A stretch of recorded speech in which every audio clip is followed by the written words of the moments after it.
kailangan mapako ang Kristo at mamatay at mabuhay muli. Pagkatapos po na yun, antayin nila yung pangako po ng Diyos ng Holy Ghost, Holy Spirit, yung Acts 2. Dati Pentecost, ano po, tama po? Ako wala boses. Nakakamit siya ulit. Nawala po ulit boses, kapatid.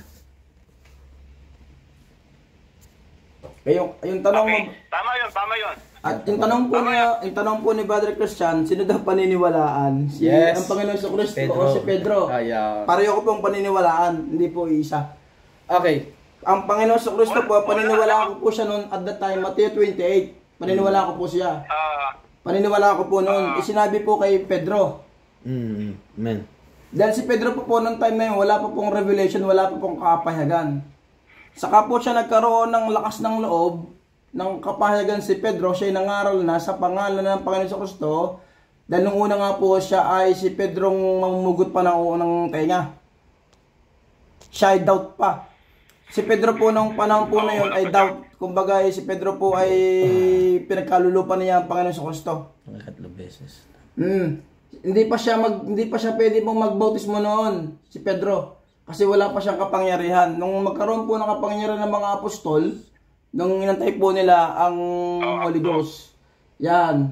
So, para sa akin po, paniniwala ko po pareho. Dahil ang Panginoon nagsabi noon, nahayag ito kay Pedro, dahil nung sa Book of Acts, hindi na po nila kasama ang Panginoon sa Kristo. Okay. Hindi na po nila kasama. Kasi ano po yan eh, sorry brad. Kasi yung mga question na sinong paniniwalaan ay yan, Bible philosophy na po. Ang tawag, hindi, complex Hindi ba Bible para sa akin, complex siya. Ay hindi. As a Christian, Brother Ruben, hindi po natin pwedeng tanongin na sinong paniniwalaan mo? Si Kristo o si Pedro? Kasi kung sa Bible believer, naniniwala ka rin sa turo ng mga apostol. Wala ka nin tutol dito kay Pedro. Ang sa akin lang. Pero yung ganong question mo kanina, bro, ay hindi yung tanong ng mga Kristiyano. Ay, ibahin na lang natin hindi yung yung tanong. Kasi question. yung tanong mo, sinong paniniwala mo? Si Kristo o si Pedro? Sige. Ganito na lang para maiwas tayo sa... Bro, hindi ang tanong ng Iglesia ni Cristo. Hindi ang tanong ng mga JL. Sige ba, kapatid? Excuse Kasi bro, pagdating kay Pedro kasi binigyan siya ng kapahayagan. Ibig sabihin, ano ba yung kapahayagan? Clear understanding. Clear cut understanding. Tamang pagkanawa, clear understanding. Kasi dumating, dinatna na sila ng Santo. Dinatna sila ng Holy Spirit eh. Kaya pananampalataya ni Pedro ng mga apostol, pananampalataya mo rin. Kaya nga, ang books, hindi yun gawa ng mga apostoles, kundi gawa yun ng Espiritu Santo. Yung na-receive nila sa Day at Pentecost. So, dahil tinanggap na nila ang Espiritu Santo. Kaya si Brother Branham, nag-pray siya na Seventh-day Adventist, malukuban din ng Pentecostal experience. Si Brother Branham, pinag-pray niya mga Seventh-day Adventist. Nahabag siya sa Seventh-day Adventist. Okay po. So, ayan po, nasagot niyo naman. Para sa akin, hindi dito sa kay Apostol Pedro, wala kaming kontra dito. Kaya sinabi niya one bautismo sa pangalan ni Jesucristo. Kung babasahin mo ang context niya, may mapapansin mo rito basahin ko ulit saan ba? At sinabi sa kanila ni Pedro, magsisi kayo at magpabautismo, ang bawat isa sa inyo sa pangalan ni Jesucristo. Authority po ang ibinibigay ni Apostol Pedro na sa pangalan ni Jesucristo, sila ay magpabautismo. Tama. Yan. Tama. Hindi po nangangahulugan dito na wala na siyang ama. Yung sinabi dun sa Matthew 28, kaya nga pinasok ko kanina yung ama, anak at espiritu. Hindi po nangangahulugan na wala na yon. Kasi pansinin nyo kung susundan natin sa 4. Sa 4 ng Gawa din. Chapter 4. 4 verse 7 to 10. Sabi niya rito, ayan At nang kanilang mailagay sila sa gitna nila at sila'y tinanong sa anumang kapangyarihan o sa anumang pangalang ginawa ninyo ito. O kita mo? Authority pala ang topic dito. Hindi yung mismong yung issue na Ama, Anak at Espiritu Santo. Yes. Di ba? Yung binasa mo bro. Kaya nga sabi ko kanina, ang tanong ko, parang nagkokontrahan yung dalawa, si Jesus at si Pedro. Pero kung babasahin natin ang context, ay napakaliwanag. Sabi pa sa 8, na magkagayoy si Pedro na puspos ng Espiritu Santo ay nagsabi sa kanila, kayong mga pinuno sa bayan at matatanda. Talatang 10, talastas ninyo lahat at ng mga buong bayan ng Israel na sa pangalan ni Jesucristo, taga Nazaret. Kalay na bro. Yeah. Pangalan talaga ng Panginoon sa Kristo bro. Hindi po isang, ang ano namin dito hindi siya yung tinanggal yung Ama, Anak at Espiritu Santo. Ang mini-mention dito, yung authority. Kaya nga isasabi sa 7. Ano pangalan bro ng authority? Ito, yung binigay sa kanila na utos na bautismon sa pangalan ng Ama, Anak at Espiritu. Sabi doon bro sa 7 at ng kanilang melody sa gitna nila, ito nang sa anong kapangyarihan o sa anong pangalan ng ginawa ninyo. Sabihin kaninong pangalan ng ginagawa ni Pedro. May hinahanap. May hinahanap na pangalan. Acts 4:12, kapatid basa. Sige, basahin natin yan. 4:12 daw. Yun yung tinutukoy na pangalan. Yung sa 7 bro, may tinutukoy si Apostol Pedro. Kanino nga ang pangalan ginawa? Sa 12, pakibasa bro sa 12. Sa 12 tayo babasahin ko. Sa 12. At sa kanino mang iba Sige. ay walang kaligtasan sapagkat walang ibang pangalang sa silong ng langit na ibinigay sa mga tao na sukat nating ikaligtas. Yan. Wala po akong tutol dito. Praise the Lord. Hindi reliyon namin ang makakapagligtas. Tama bro. Relasyon sa Panginoon. Amen. Agree ako dyan. Yan ang pangalan hinahanap. Kaya Yan. bro, yung ama, hindi sige, pangalan yun. Sige. Hindi pangalan. So, Di pa kayo babiyahe kapatid. Okay na tayo dyan sa pangalan, di ba? Malinaw po pangalan. Ang bautismo may pangalan. Ang authority may pangalan. Kasi yung... Ito bro, excuse mo na ako Apo. para matumbok natin yung pag-uusap. Kasi yung paniniwala ni... Pangalan mo pala bro? Christian, brother Christian. Christian. Apo. So ang pinapakita, sililipin natin yun kasi Trinitarian na ating pinag-uusapan, di ba? Ibig sabihin, tatlong persona. Ama, Diyos Anak, Diyos Espiritu Santo. Basahin mo ngayon bro ang Matthew 1:18. 1:18. Kaya 1:18, praise the Lord. Or 19, kung hindi ako nagkakamali. Pakibasa mo, bro. singit na lang dyan. Basahin ka bro. Sige bro. Sa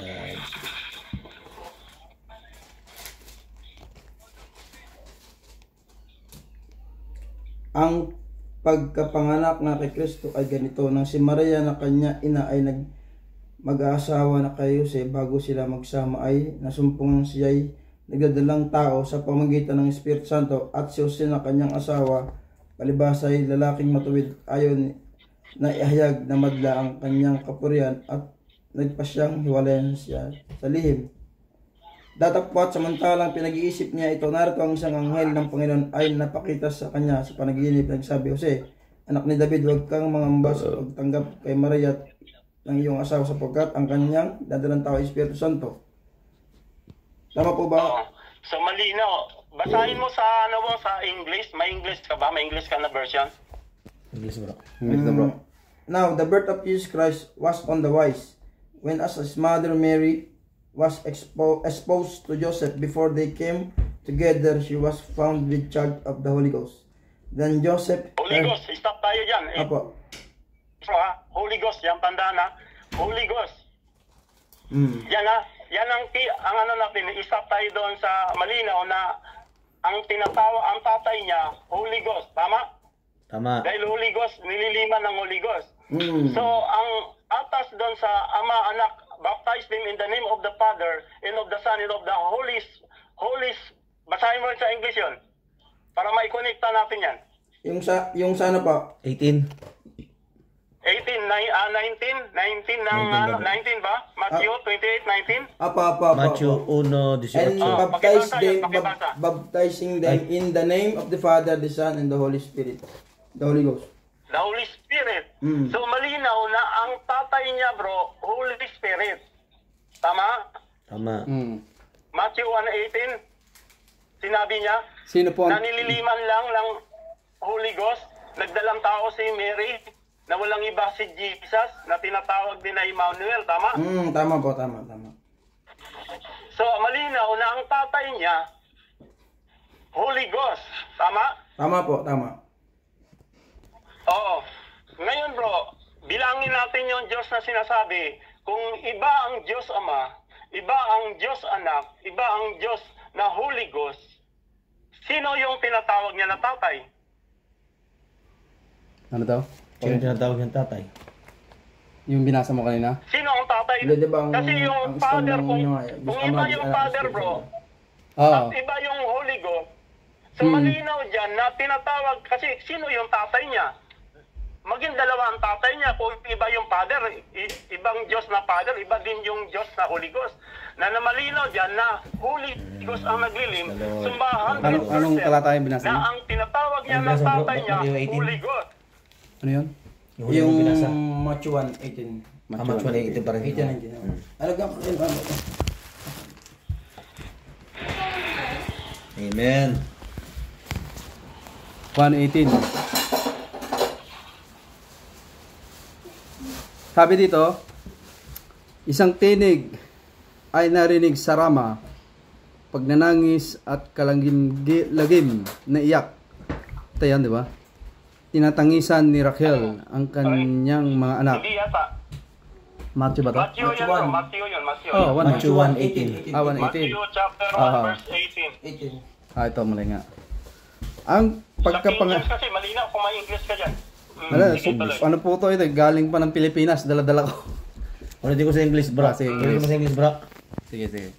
Ulitin ko po sa English, kapatid. Matthew 1, verse 18. Ah.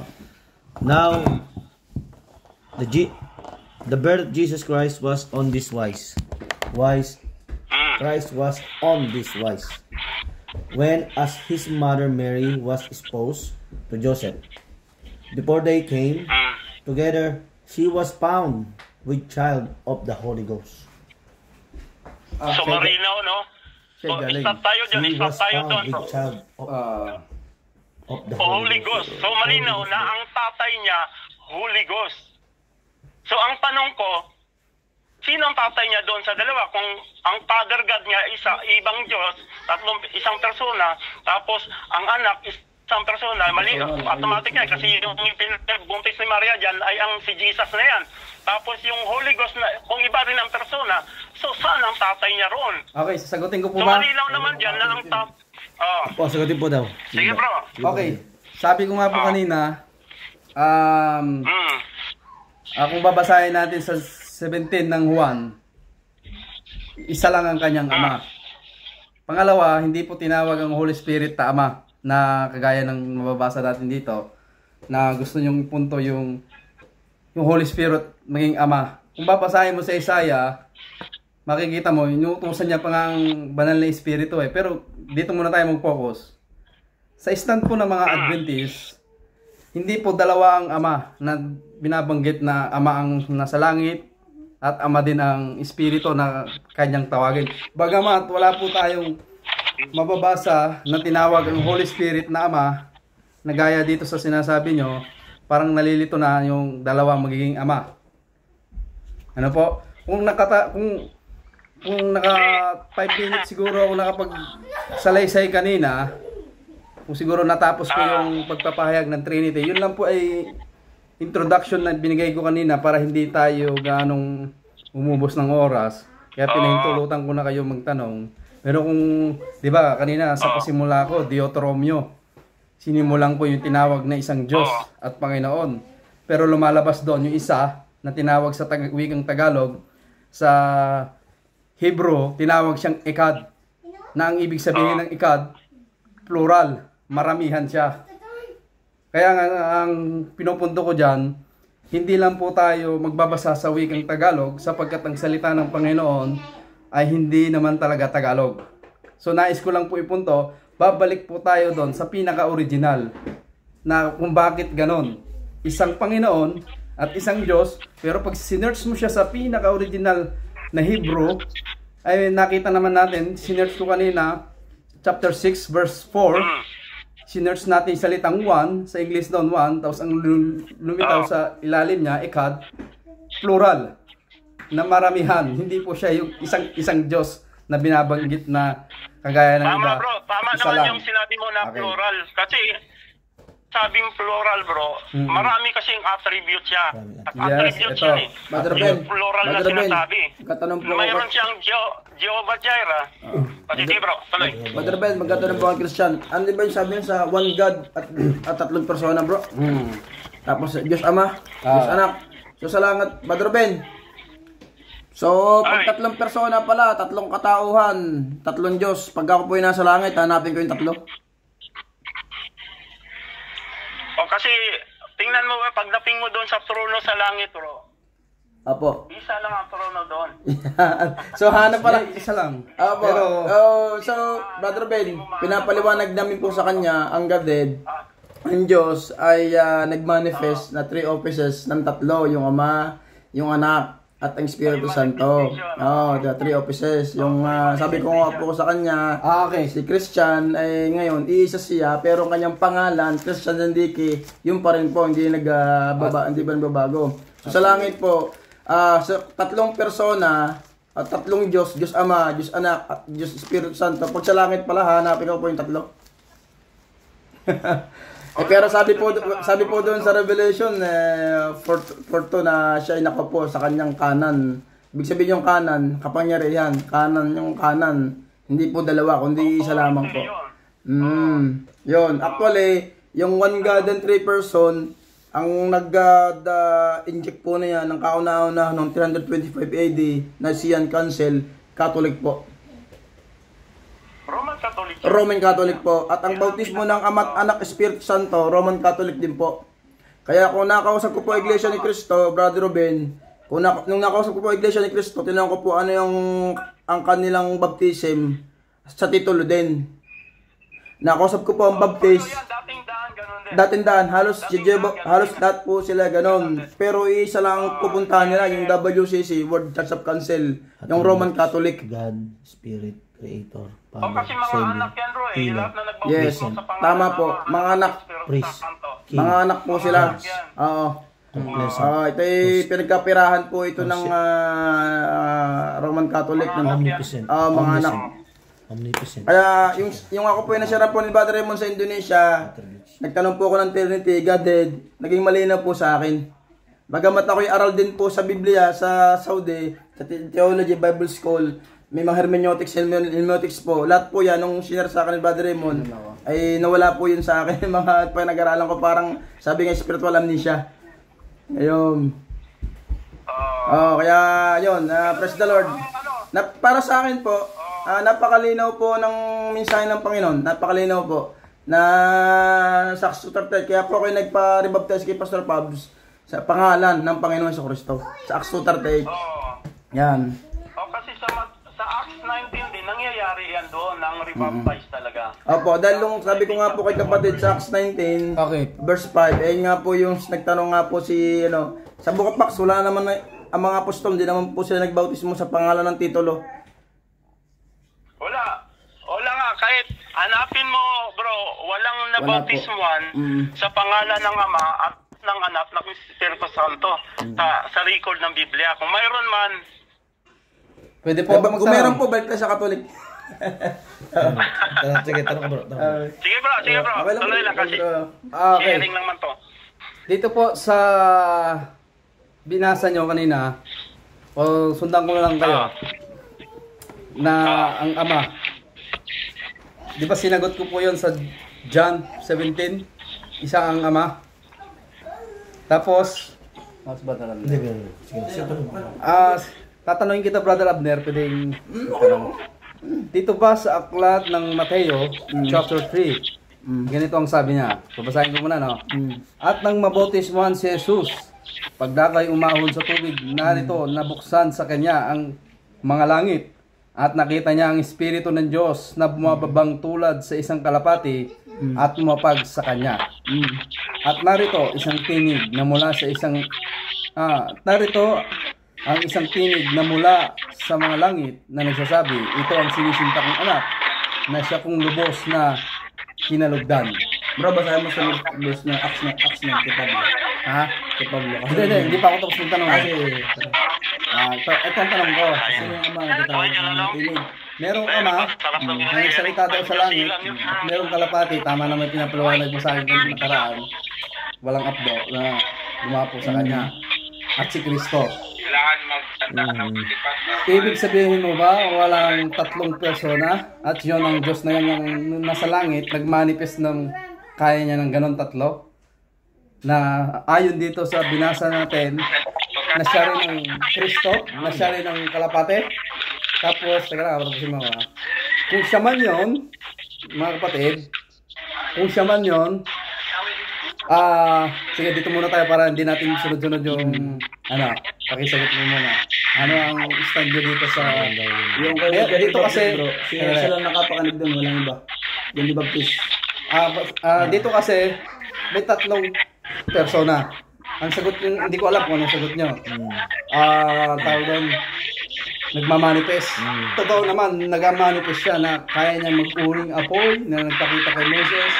Pero sino to? Bakit sabay silang nagpakita? Merong amang tinig na nagsalita para kay Jesus at isang kalapate. It represent to Holy Spirit.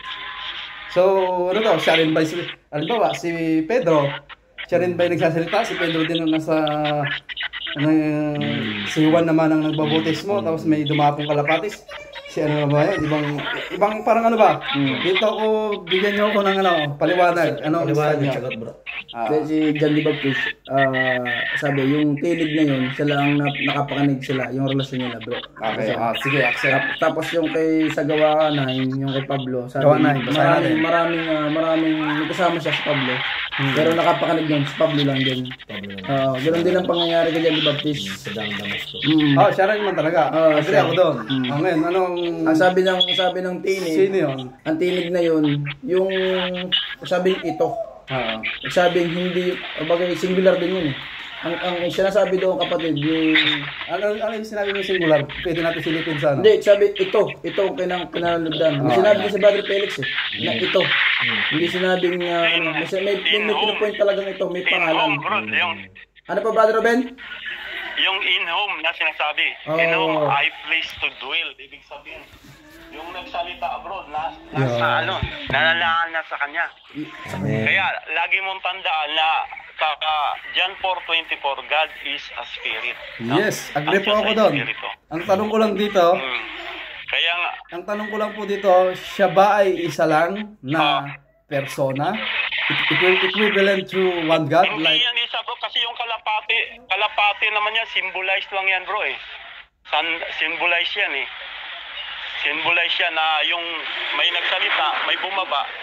Yung nagsalita, siya rin yung bumaba. Nananahan yan, kaya nga, sasabi ng salamat po Pulos sa yan, sagot. the fullness, Hindi ko lang pipilitin mo fullness yun of ang the sagot. Godhead. Magayon lang natin. Nananahan kasi sa kanya bro. Simulan natin. Sige po, paintulutan ko po kayo magpaliwanag dahil kinukuha ko naman yung yung sagot nyo eh. Kumbaga, tinanong ko sa Kasi inyo. yung bro, yung Sige. Kasi Brother Abner, meron kang... Oo. Ayun, yung sinabi nyo, siya din kamo yung nagsalita. Oo. Tapos, Yung nagsalita bro. symbolize naman yung... Malinis kasi ang Panginoon. Symbolize naman yung Kasi kalapate. symbolize yung kalapate bro. Nanahan kayo. Kaya sabi, in whom I please to dwell. Ibig sabihin, nanahan sa kanya. Kaya nga yung sinabi niya na Wala. the God dwelleth in him. Nananahan sa kanya. Kaya nga Pwede tinawag naman, siya na Emmanuel. Diba? Ang Diyos ay kasama na nila nung panahon nila. Kaya nga yung sinasabi naman ng kapatid kanina na tatlong manifestation, kasi yung ama, bilang ama siya, kasi nga, ito kasi kinakailan, hindi naman siya pwedeng tawaging ama kung walang naging anak.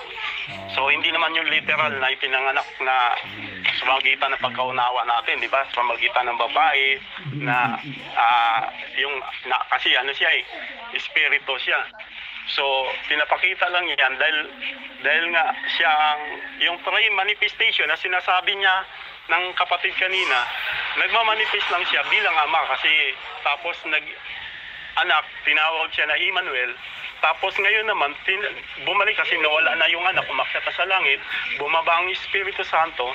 Kaya nga ang Espiritu Santo ngayon, saan na ngayon ang Espiritu Santo? Nanahan na sa bawat individual.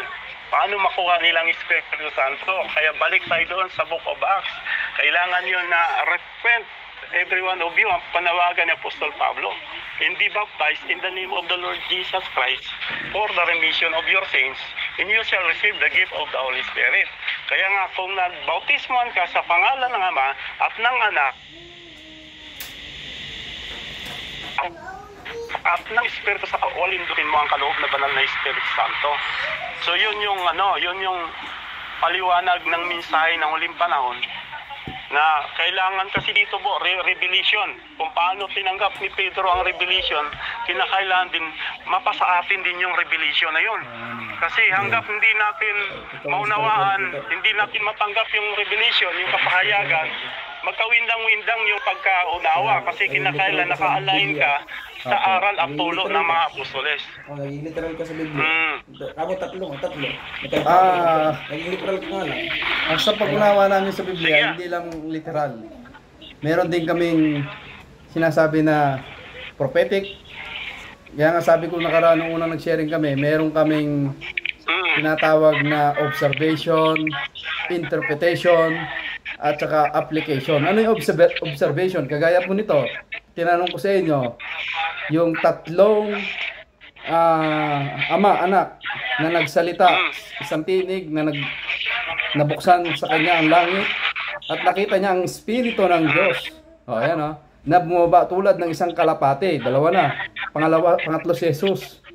Ibig mong sabihin, halimbawa, ako'y nandun sa langit, tapos nandun din ako sa baba, na nagsasalita na ako doon sa taas, ako din yung nasa baba na kagaya halimbawa kay Jesus na nabautismuhan at bumaba rin ako bilang kalapati. Parang ganun po ang pinupunta niya na ako din yun.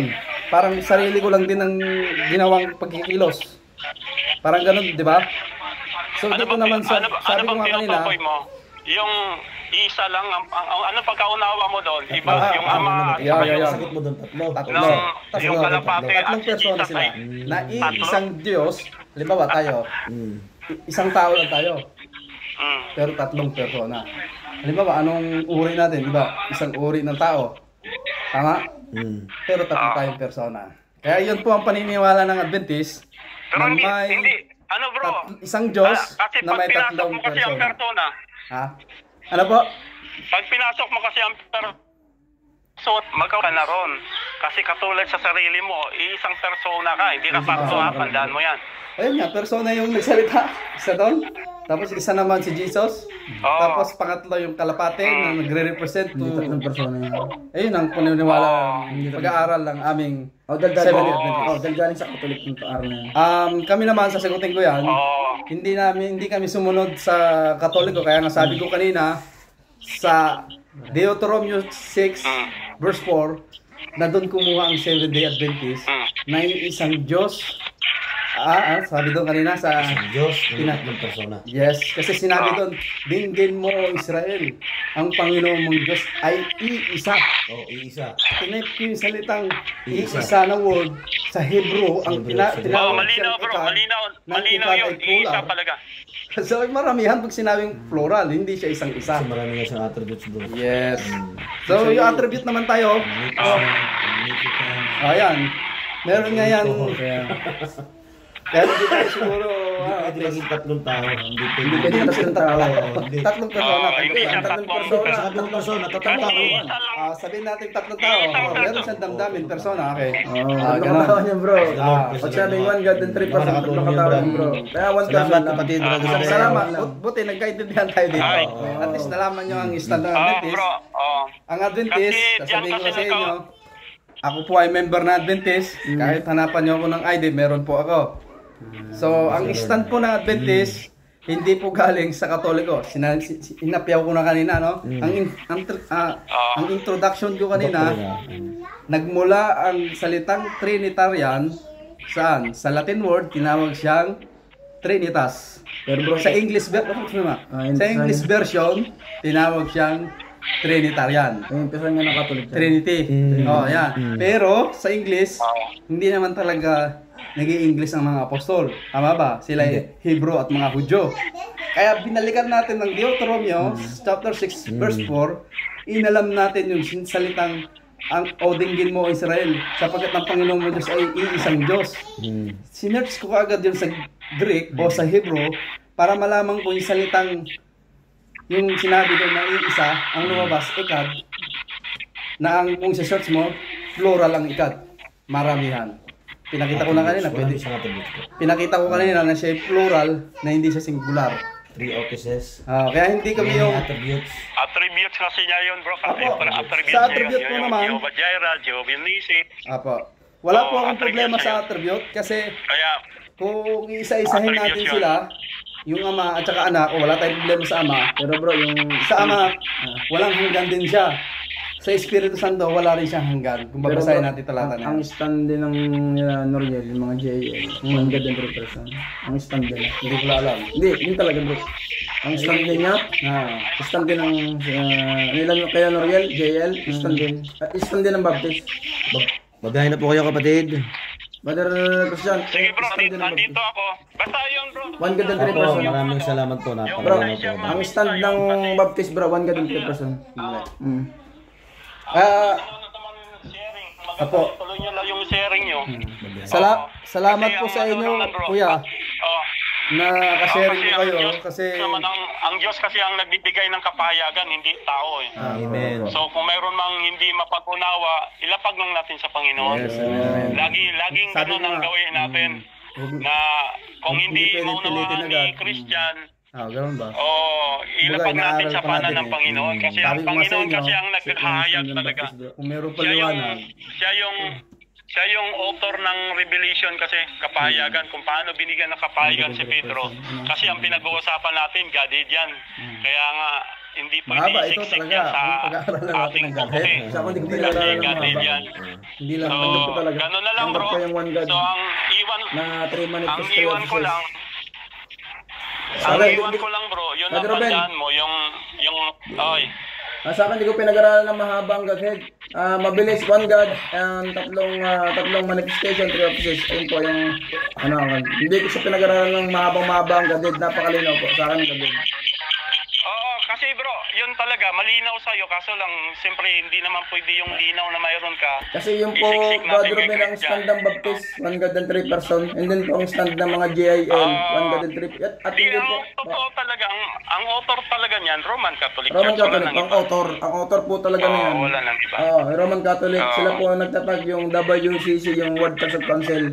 Yung panahon po ng 325 AD, Roman Catholic, sila po ang nag-inject po na yan. Ginawa nilang pera, ang bautismo ng pangalan ng Ama, at saka yung Godhead ng Trinitarian, one God and 3 person. Kaya ang Baptist po, yun po yung stand po nila. Ang Seventh-day Adventist, yun din po ang stand po nila. At ang ibang religious, one God and 3 person, yun din po ang stand po nila. Sa pagdating po sa Godhead, ayun po. Tal ko sa kanilang mga teaching. Opo. Oo. Ayos lang yan kasi at least si Christian ay nag-aaral din Oo siya. nga naman, yung yan. Tama. Kaya nga naman siya nag-aaral. May makita ng liwanag, bakit hindi siya dun sa liwanag niyan? Ano yan bro, kumbaga, ibig sabihin, mayroon kang hinahanap doon sa Oo kalooban mo. naman, yung kanyang... Kasi lahat naman tayo, ako dumaan din ako dyan sa Trinitarian. Pero Ako din. nung nabigyan ako ng Ako din. biglang sabihin sa Ako din po, dati one God and 3 person po sa akin. Kaya sabi ko sa kanila, walang away na mangyayari Wala. pag-aaral. Mababait Brother ang Ben, mag-usap ng mga kasama ko eh. Dati ganyan din po ako galing sa one God and 3 person. Pinaglalaban ko po yung one God and 3 person. Oo, ano rin ako, bautismoan din ako dyan. Ako, nag-baptism din po ako sa pangalan ng Ama at ng Anak ng Espiritu Santo at ang aking pong stand po